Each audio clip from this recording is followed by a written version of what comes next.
Hello बच्चों, चलिए प्रश्न पढ़ते हैं। विराम अवस्था से प्रारंभ होकर एक पंखा 400 आरपीएम चक्कर प्रति मिनट की अधिकतम चाल प्राप्त करने में 5 सेकंड का समय लेता है। त्वरण नियत मानते हुए पंखे द्वारा अधिकतम चाल की आधी चाल प्राप्त करने में लिया गया समय ज्ञात कीजिए। तो आइए बच्चों, प्रश्न के लिए सर्वप्रथम मुख्य अवधारणा की चर्चा करते हैं।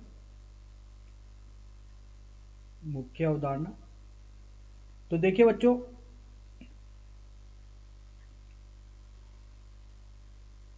जब कोई भी कण वृत्तीय पथ पर गति करता है तो वृत्तीय पथ पर गति करते हुए कण के लिए जो बच्चों गति की समीकरण दी जाती है, गति की समीकरण, ये बात की जा रही है बच्चों वृत्तीय पथ के लिए।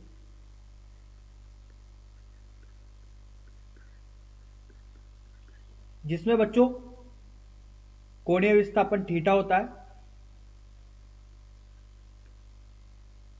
कोणीय विस्थापन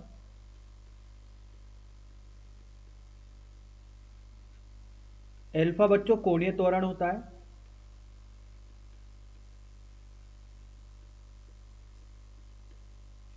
और बच्चों ओमेगा कोणीय वेग दिया जाता है। यह उसी प्रकार की यांत्रिकी है बच्चों, जिस प्रकार एक कण सरल रेखा में गति करता है वहां पर विस्थापन दिया जाता है बच्चों डी से,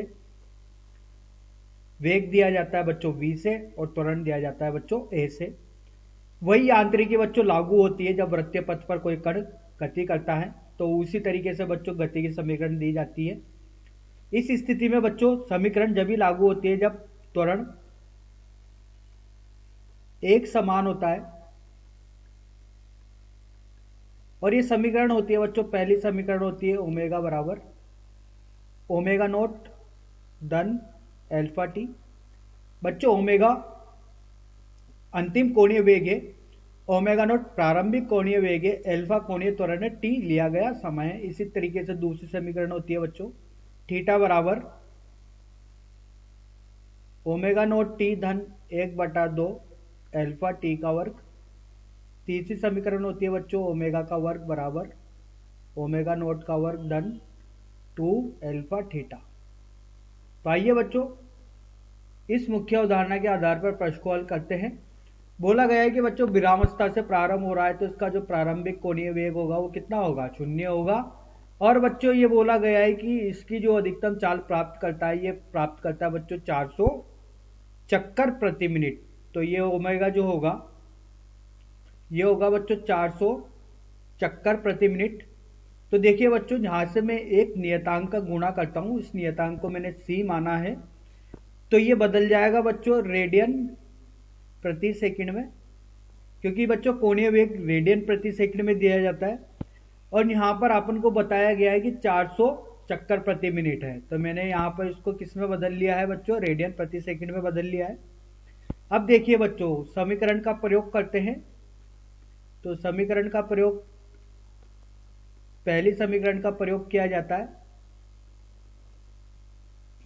तो ये है ओमेगा बराबर ओमेगा नोट धन एल्फा टी। ओमेगा का मान है बच्चों 400 गुणा सी, जो कि बच्चों रेडियन प्रति सेकंड में है,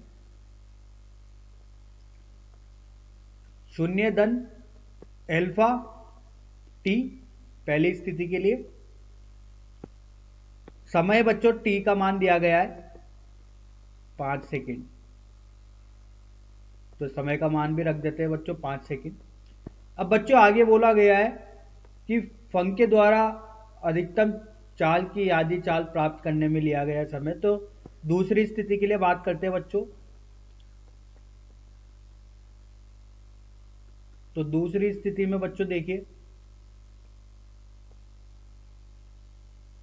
यहां पर जो इसका कोणीय वेग होगा वो प्रारंभिक का आधा हो जाएगा।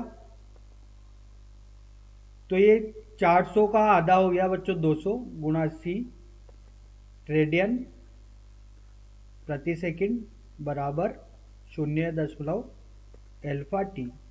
इसको नाम देते हैं बच्चों समीकरण नंबर 1, इसको नाम देते हैं बच्चों समीकरण नंबर 2। अब देखिए बच्चों समीकरण नंबर 1 को समीकरण नंबर 2 से। समीकरण नंबर 1 व 2 से भाग कर देते हैं बच्चों 1 में 2 का। 1 में 2 का भाग कर देते हैं बच्चों। तो देखिए 400 सी रेडियन प्रति सेकंड बटे 200 सी रेडियन प्रति सेकंड। बच्चों सी यहाँ पर नियतांक है, चक्कर प्रति मिनट को बदला है बच्चों रेडियन प्रति सेकंड में।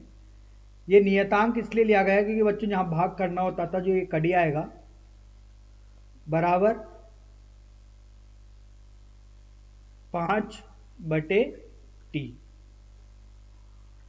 तो देखिए बच्चों यहां से t का जो मान निकल के आ रहा है, ये निकल के आ रहा है 5 गुणा 200/400। तो दो ये कट गया बच्चों, ये गया बच्चों 2 बार।